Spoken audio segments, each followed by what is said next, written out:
Welcome back to the channel. My name is Shelby, aka 88 Fox, and today we're going to be working on the Courier, but doing something a little bit different. So when I last left off on an update video, I said I had to get some parts ordered.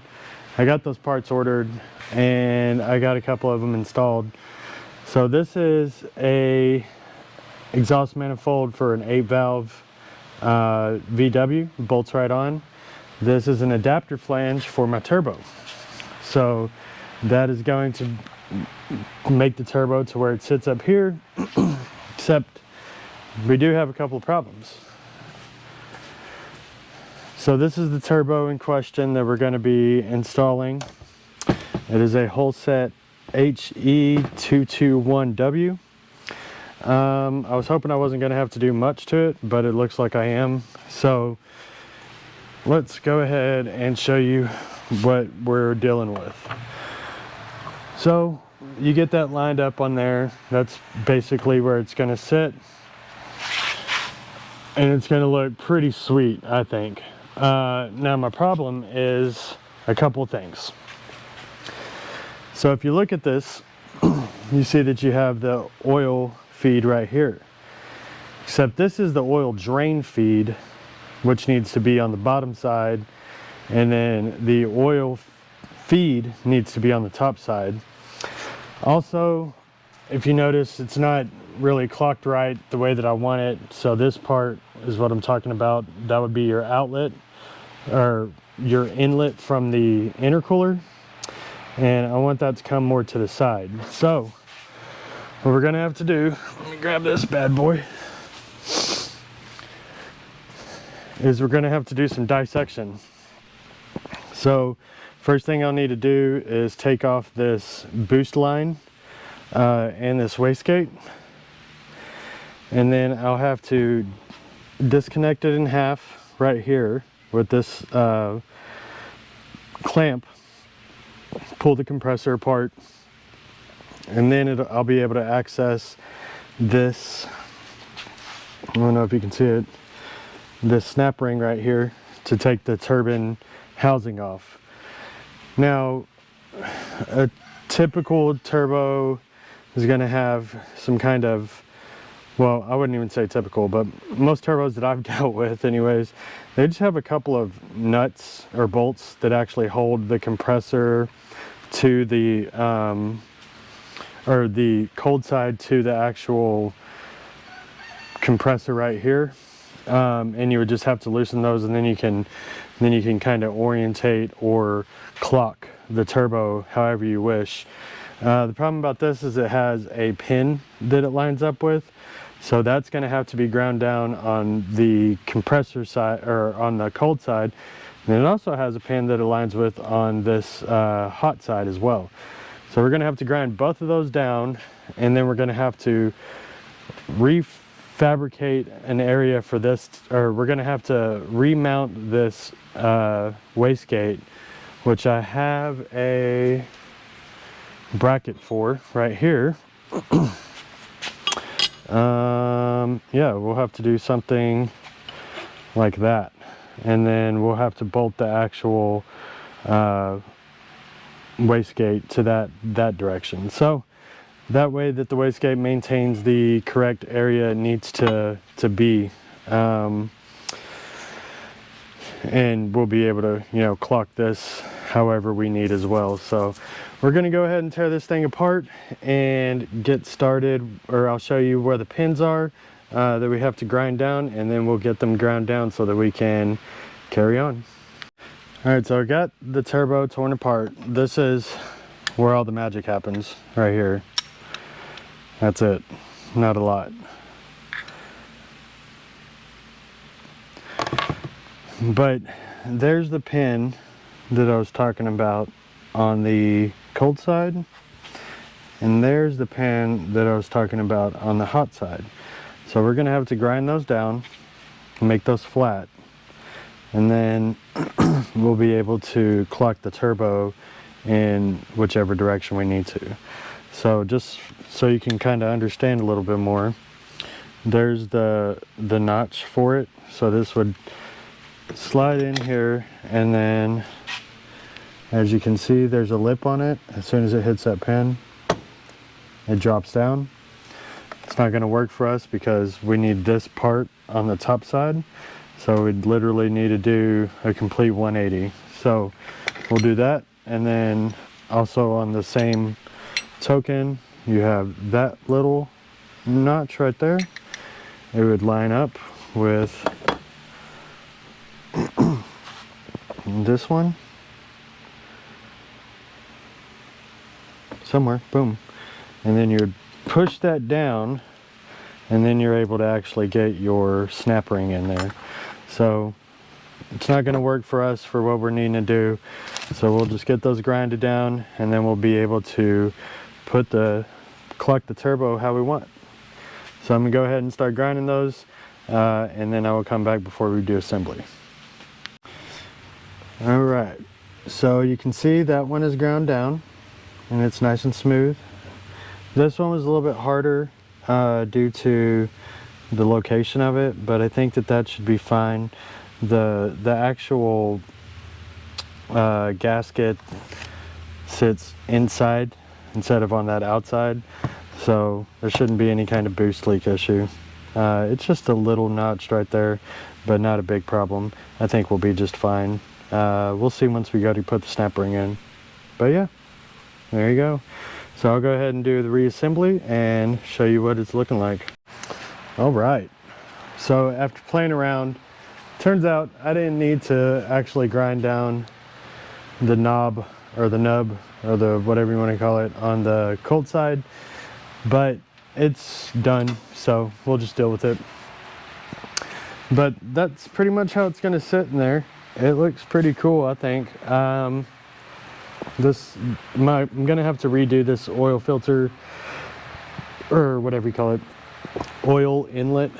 I'm gonna do a 90-degree coming up here, so it's a little bit cleaner, and probably make it a little bit smaller. I made it extra long in case there was something that was going to happen different with the turbo setup, which ended up happening anyways, but it's actually higher rather than lower.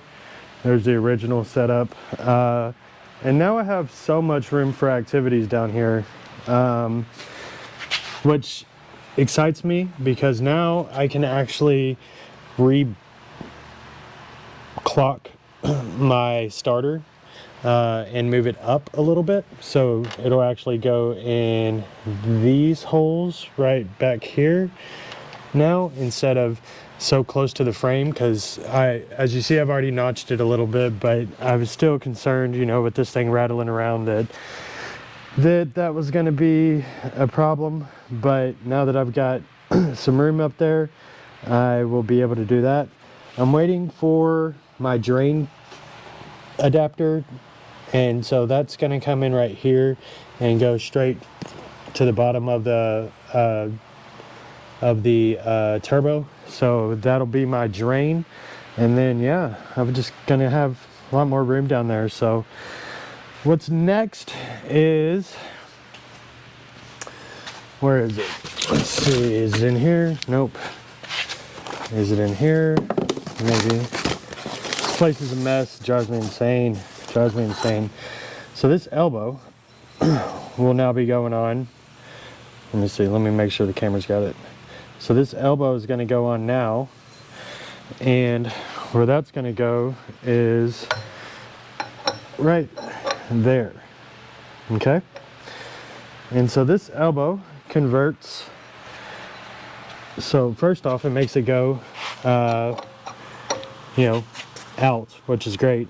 And then it'll make it that much easier to hook up my intercooler piping. So I have to do a little bit more modification on the intercooler piping, but that is not a huge deal.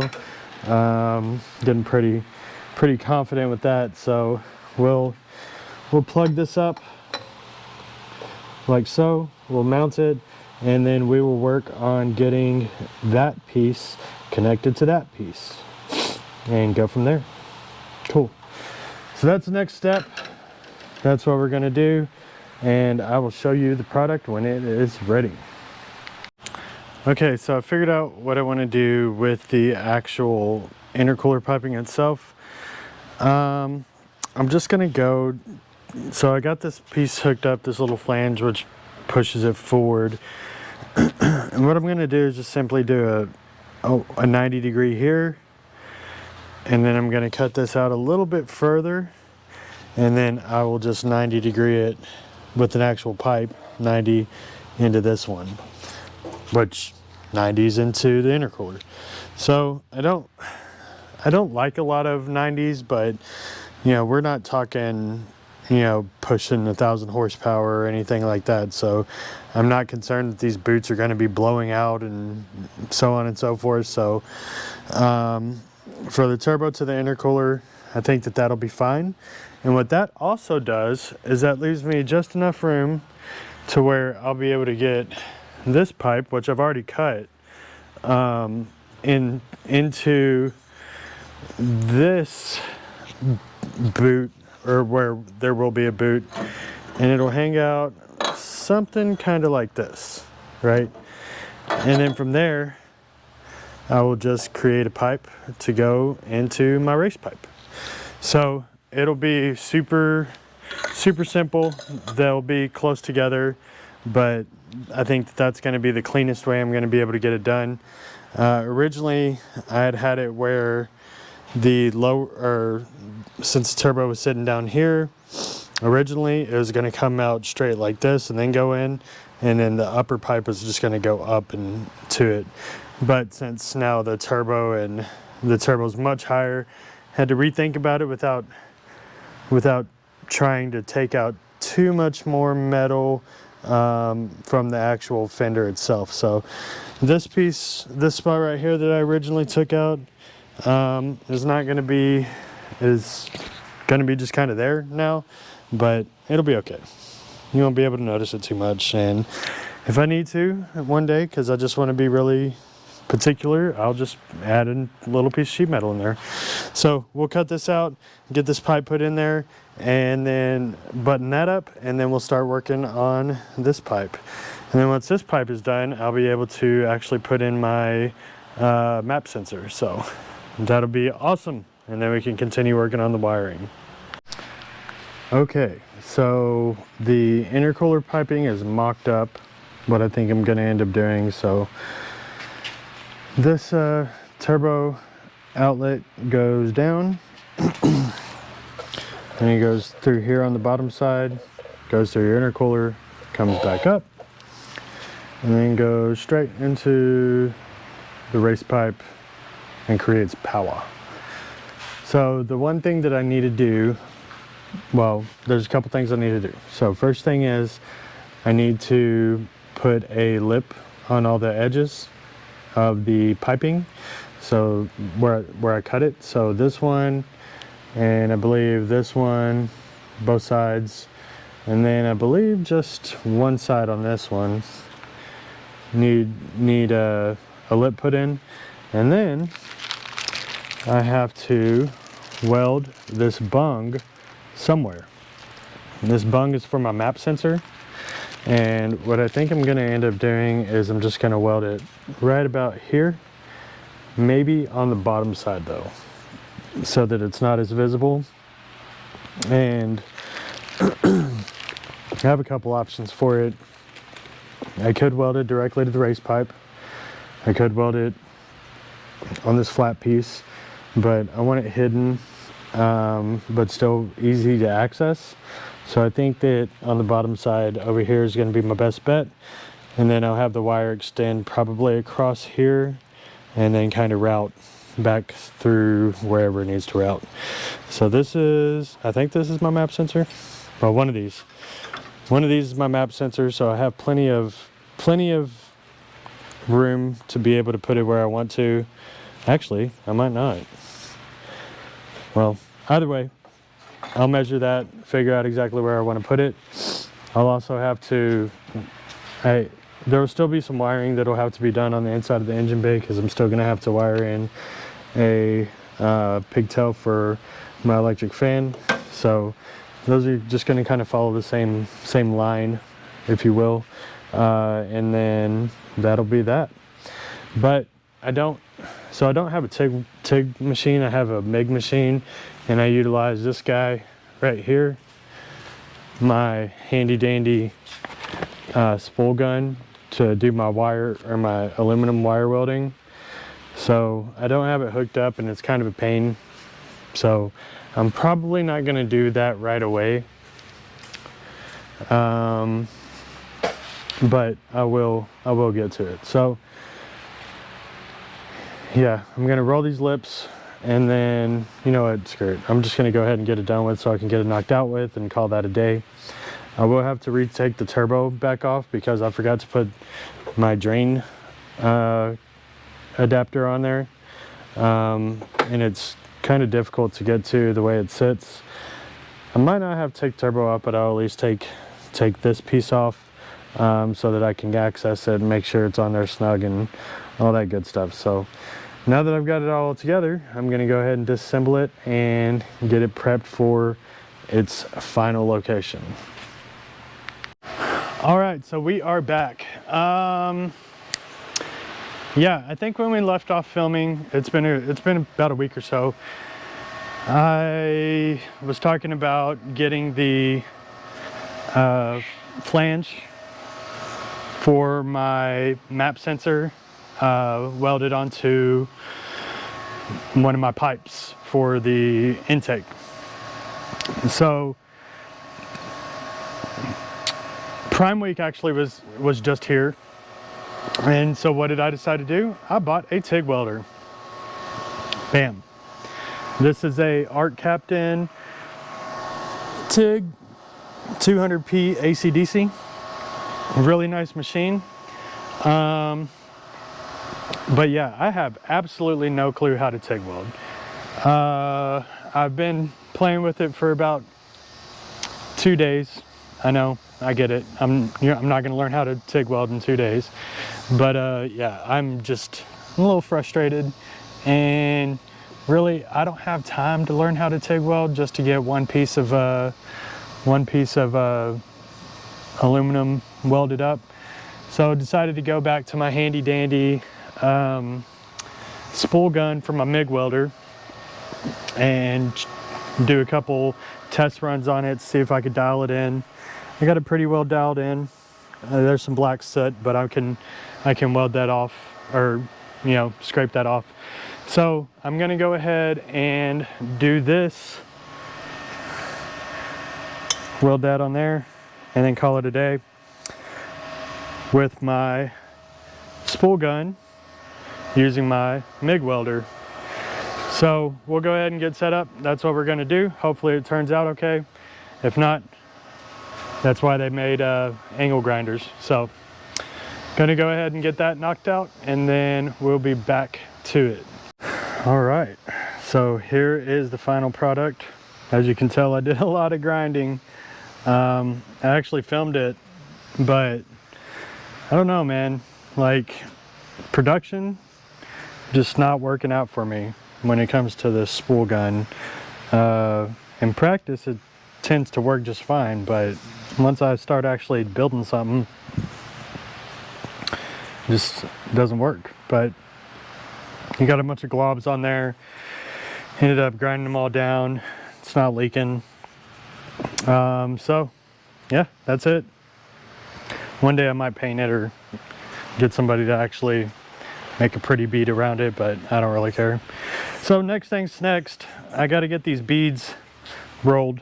If you're familiar with any of the work that I've done in the past, on my Fox body, I did all the beads on it when I did the same thing, cutting the exhaust or cutting the intercooler tubing, piping, whatever. Here, let's turn the light on.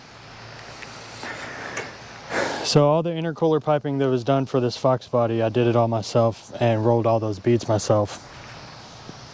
I actually did it with let me turn that back off.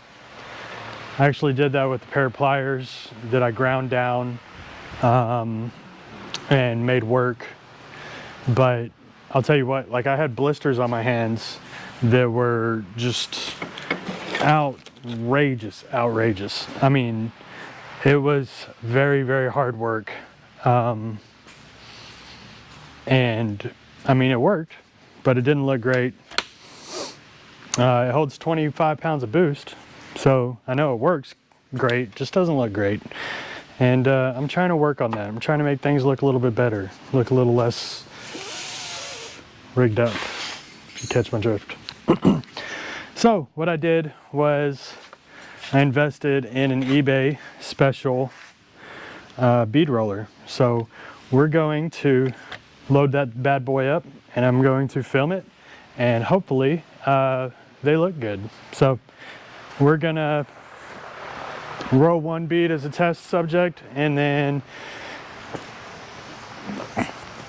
take apart the rest of the turbo piping and roll that, hopefully. So let's get into it. So the idea of this is you put your tube in here and then you clamp down on it a little bit and then you're supposed to roll your bead. So I think that this was made for like a little bitty vise, which I don't have. I've got a real vise, so let's see if I can get my whole pipe in there and see if it'll make it all the way around. Okay, that should be fine. So we're gonna go ahead and tighten it up a little bit. We're gonna roll it. Oh. Okay.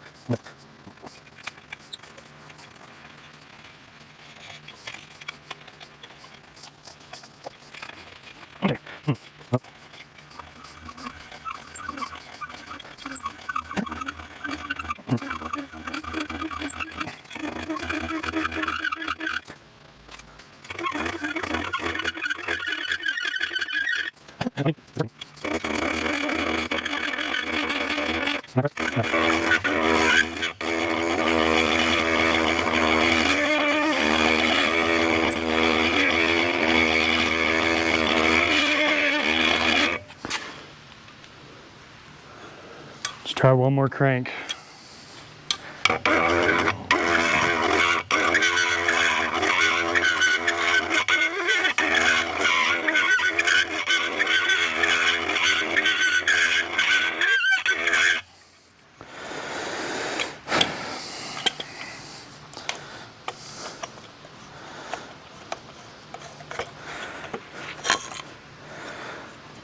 Yeah, okay.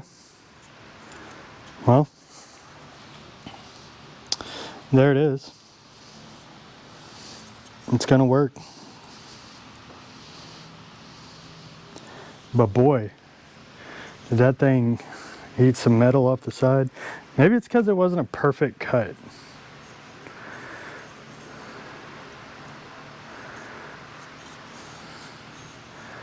I don't know. I'm gonna go ahead and get my dang, I can't even remember what you call it anymore. And go ahead and go around here and get all these burrs and stuff off of this. But that's gonna be good enough to do what we need to do. So I might throw some WD in there. See if we can get that bad boy to work a little bit better. But yeah, I mean, it was 20 bucks off eBay. So if I can get through, I've got like 4 of these to do. If I can get through those 4 without it dying on me, then I think we got our money's worth. So we'll go ahead and do the rest of them, and then we'll start doing the reassembly of all the intercooler piping, and yeah, go from there.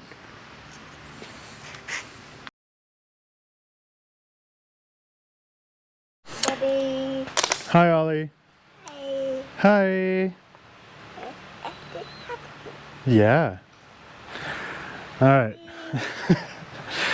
So I'm glad I didn't just start assembling things. I remembered at the last second that I haven't put the oil return fitting on the turbo yet. So I took it off, put the fitting on, and then when I went to go put it back on, I was like, man, that looks really, really tight.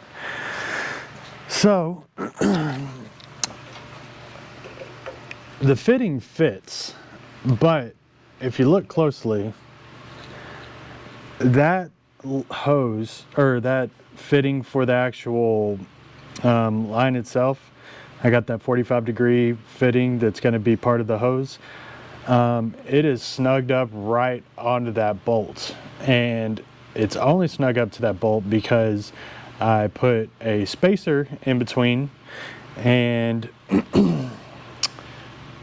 turn and clock the turbo just a little bit. So this is actually a piece that's for this in case you have to like clock the turbo 90 degrees or so. But I use it as just a spacer to kind of see where I'm at here. So I've got the turbo clocked a little bit. I don't know if this is going to be problematic in the future because it's not straight up or straight up and down. So I think that I'm going to wallow these holes out a little bit and slide this bracket down just a smidge.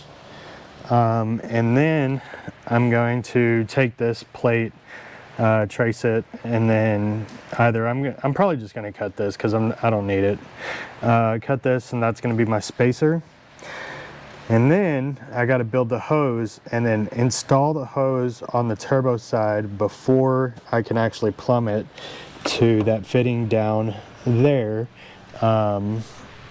for the remainder. So what I've got to do now is I'm going to go ahead and take the measurement from here to here for this hose, that drain hose. I'll be using another 45-degree fitting. And then I'm going to build that hose. What are you doing? And then I'm going to build that hose. Then going to wallow these holes out a little bit so I can bring this down just a little bit so where it's more level. And then I'm gonna cut this bracket. And then I've got another, thankfully I have another gasket to go in between for my spacer here. And yeah, and so that'll be that.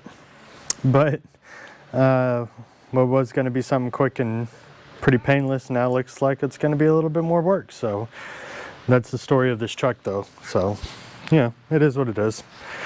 But at least I have a plan going forward. I don't have to buy anything else, which is great for the time being anyways. And then it's only moved up like 1/4 of an inch, 3/8 of an inch, so I shouldn't have any problem with my fitment of everything else. So yeah, so we'll go ahead and do that, and then plumb up the intercooler piping, and then finally this part of the build should be complete. And then we can actually move on to the real wiring of the thing. So let's go. Alrighty, we got it done. Man, I am so happy with how this looks. I got the oil line rerouted, got the angled on it, got it going back here, looking good into our plate. All the things that I said that I was gonna do. So I had to angle, or I had to notch out this part of the bracket so that I could get the wastegate to actuate properly. So that was simple enough. I got the hose built and tightened down on this side. This side's still loose because I got to put a gasket behind here, but that's not a big deal. I got the exhaust housing adapter done. Got the spacer put in, and then I got all of my intercooler piping routed. I think it looks awesome. I mean, I am super, super happy. Oh, and I got my map sensor plugged in.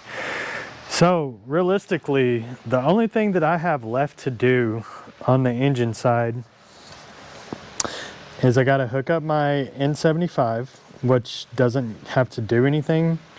It's just a sensor. So that'll be simple. I have to actually wire in my starter,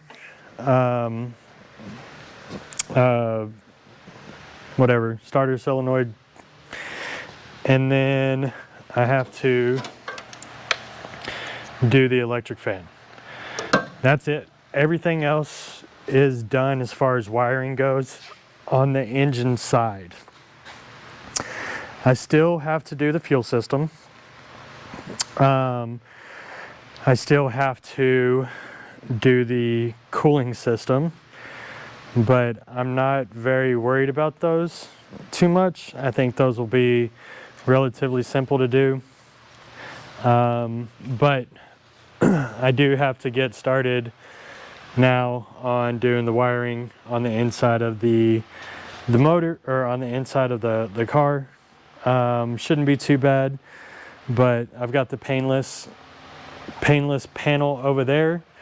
I've already got my ECU mounted over here, right there. I've got my little battery relay, or battery power area set up, and then I got my battery over here. So I'm going to go ahead. I'm not going to go ahead and get started on that just yet. The next thing I want to do, because it's just been irking me, is I want to get this old fuel tank out of here and get my new fuel tank in. So I'm taking this old tank out. I'm going to be cutting this bracket, or this cross member out, and then I will be using some angle iron to be able to mount this bad boy in here, and we'll get going like that. So that's going to be the next step in the journey, and then I will go ahead and film me cutting it out, doing all that wonderful stuff, getting this old tank out, and yeah, going from there. So that's what's up next. Yeah, that's about to look a lot different.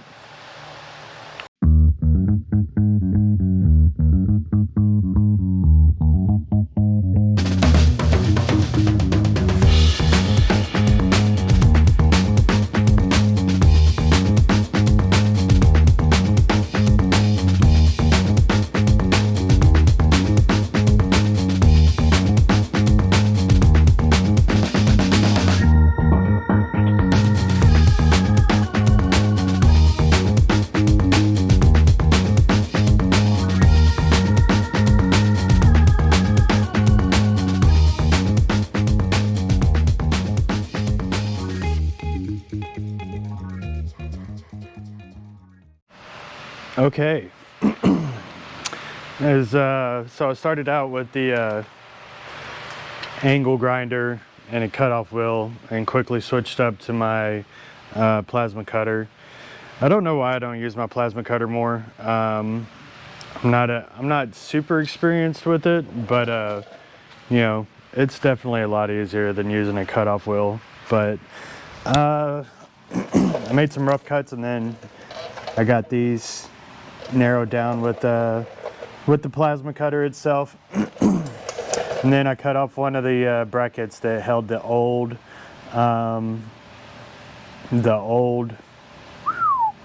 fuel tank in over there. Gonna do another one, but I'm probably gonna do that with the cutoff wheel because I don't want to mess up that actual cross member over there. So what I'm gonna do now, I'm just gonna get the angle grinder with the grind wheel and smooth all this up, clean it up where it looks nice and clean. Doesn't look like I had any old welds on there, hopefully. I mean, that's the plan anyways. And then we'll probably see about, I'm not going to cap that off yet. I don't know if I will, to be honest, but maybe. but then I was looking at my buddy's truck who has done one of these Couriers, and essentially who I'm copying with the fuel system. He did angle iron out here to mount the fuel tank. So I think I'm gonna mimic him like completely, because he got his to where he had enough room right here to put in a compressor for his bags on his Courier. Even though I'm not planning on bagging this truck as of yet, I haven't ruled it out. So what I would like to do, instead of mounting the fuel tank right here, I want to mount it a little further back. So if I do end up deciding to go that route of bagging the truck at some point, then I won't have to worry about that. I can just, again, copy my buddy and do my compressor back here as well. So we're gonna copy him. I know, whatever, say what you want, but that's what we're gonna do for the most part. One thing I am gonna do is I'm gonna sink mine a little bit lower. He used a different type of bracket to actually mount the fuel tank in or onto the angle iron that he welded in. I'm gonna make my own, but I want it to be pretty flush with the cab of the truck. So I'm gonna make it level with this, and then make the mounts. I'm gonna weld up the mounts, and then when we get the actual bed on, I'm probably going to shorten the mounts a little bit so that it can be more flush with the bed, because like I don't want a gap like that where my fuel or to fill up my fuel tank. I want it to be pretty flush, or actually above a little bit. So we'll adjust that later once we get the bed back on. But there'll have to be some cutting of the bed that'll have to be done. So the tank is actually going to sit right in here in this little area, and then I imagine somewhere around here is where the actual, wait, let me see. No, okay, somewhere around here is where the actual fill up spot will be. So we're gonna have to cut all this out and then we're gonna have to cut this license plate bracket off, and then we're gonna have to get rid of these. Those are the reverse lights. I'll probably do something a little more flush, more clean. I'm obviously gonna have to redo a lot of crap on the back of the bed anyways, so we'll straighten all that up and figure out what we're gonna do there. But license plate is probably gonna go on the back side of the bumper or on the tailgate. I haven't decided yet, but one of those two. So we'll have to do some cutting on that as well before we actually drop the bed back on there. But I'm gonna go ahead and clean this up. Start tacking in the, or measuring out my angle iron where it's gonna sit and weld it in, and then do the first kind of test fitting for the fuel tank. So stick with me. All right, so we got the angle iron welded into place. I've already test fit the tank in it a couple times just to make sure everything's right where I want it. She's pretty well stitched up. Welded her pretty good on both sides.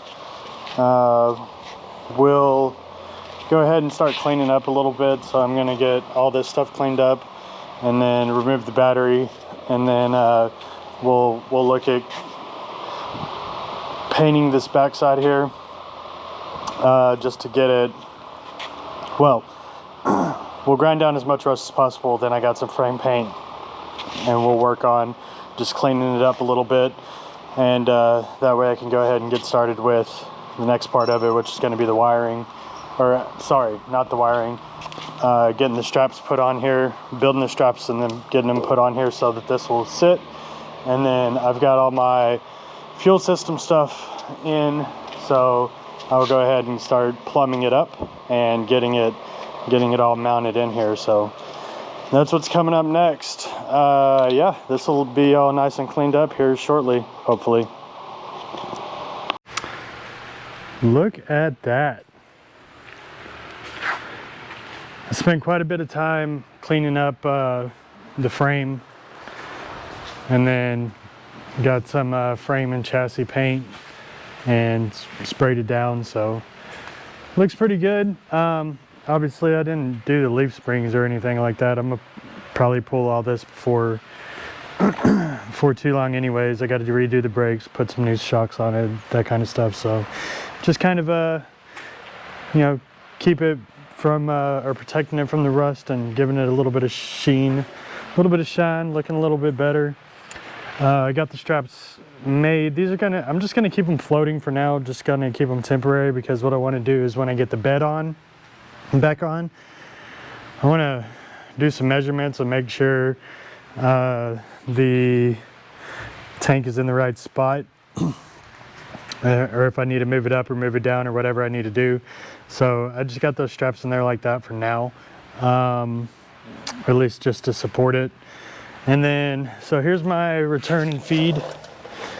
So these are 8 AN fittings. When I was trying to figure out what I wanted to do, how I wanted to do this, I ended up, what I'm doing is I got a couple 180s. They're gonna go underneath and then follow the tank and then go back up here along the frame rail. And then what I'm gonna do is I'm gonna have this, which is my fuel pump. It's just an extra fuel pump. You don't necessarily need a fuel pump, but it does help out when you're trying to get a little bit more performance. So this is a 10 gallon per hour pump. It's made for diesel. So what I'm thinking about is just mounting it on the frame right here, or well, I guess it'd be right here, and then routing the hoses that way, and then just going underneath kind of like it did factory. And then I believe this will be your in and your out. Everything here is 5/16 fittings, so I made sure that I got all the correct 5/16 stuff. So got all my fuel hose here. This is a 5/6 fitting with the fuel filter for my fuel pump. And then there's that outlet. And then here's my eBay or Amazon special 8 AN to 5 AN push fittings. So should be all good. Relatively simple. So I'll wait for everything to kind of dry and set, I guess is the word. And then we'll put that fuel pump in there and then go to routing hoses. All right,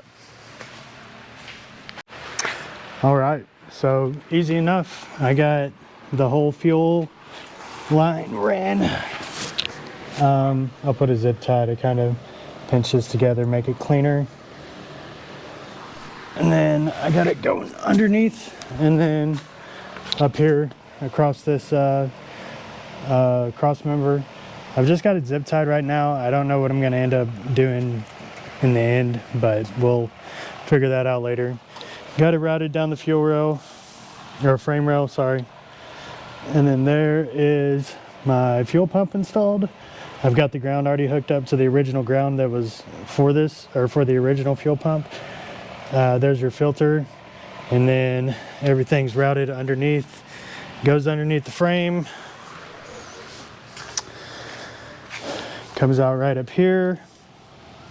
And I've got it zip tied again against the cab right here, and then into the injection pump. So this is your return, this is your feed. I'm gonna do a sanity check on that because I'm not 100% sure, but if it's not, it'll be easy enough to flip around. I don't know what I'm gonna do, but I'm gonna do some kind of standoff right here. Then also replace this zip tie with something else. And then I got to do a couple little standoffs along the frame rail as well. But yeah, that's basically it for the fuel system. So I'll wire it into a 12 volt switched key on for that fuel pump, so it starts bringing up fuel and drawing it through quicker. Hey bud, what's up? And then we'll be good to go. So that's going to be it for this update. We got the turbo setup done, all the intercooler piping done, got my map sensor in. Only thing we got left to do in the engine side is the N57, which is that, I believe. There's an N57, then there's another one. I just got to double check, make sure I got the right one. But then that'll be it for the engine wiring itself.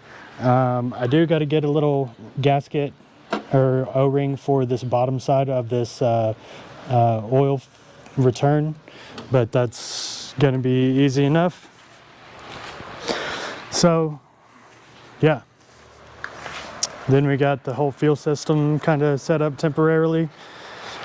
My son loves that chalk.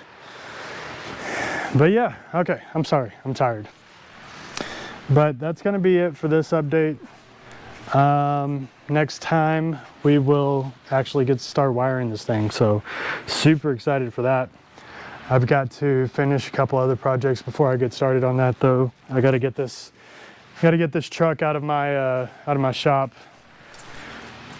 I'm doing a whole front end replacement on it, so got to get that done. I've got a couple other little projects that got to get done first, but then we shall return to the Courier and hopefully we'll get it to start sometime soon. I really hope, hoping and praying.